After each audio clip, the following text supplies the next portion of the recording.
Bruce Lee didn't just become Bruce Lee by learning Kung Fu in Hong Kong.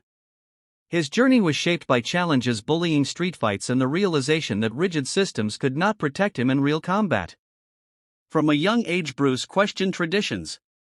Wing Chun gave him a foundation, but he quickly realized that real fights were not bound by rules, stances, or sequences. While others saw martial arts as an art form to be preserved, Bruce saw it as a tool for survival, and tools should be practical, adaptable, and limitless. This mindset would grow into his most powerful weapon, the idea that martial arts must be formless, unrestricted, and free. Why rules were the enemy of freedom. In martial arts schools of the 1950s and 60s, tradition was everything.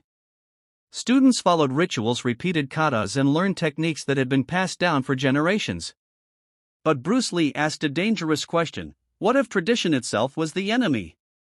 What if repeating the same movement 1,000 times made you predictable in a real fight? He saw rules and traditions not as strengths but as chains that restricted growth.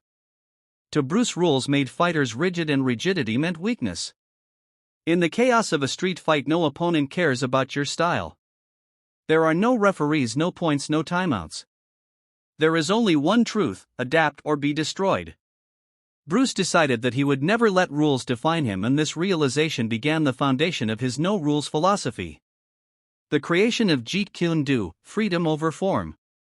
When Bruce moved to America, he started teaching martial arts to people from different backgrounds.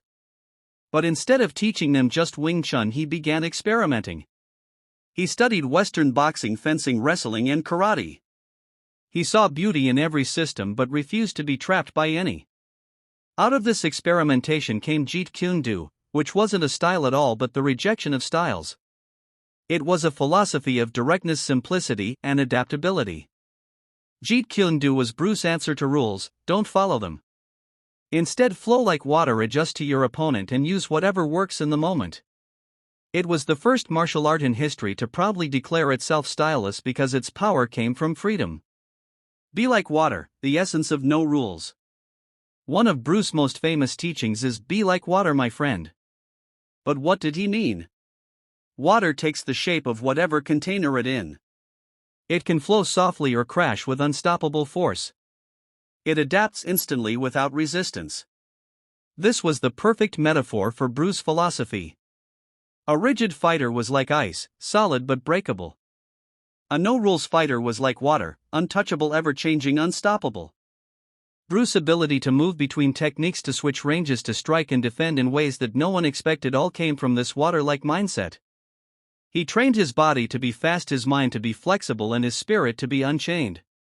That's why no matter who stood across from him, Bruce always had the advantage.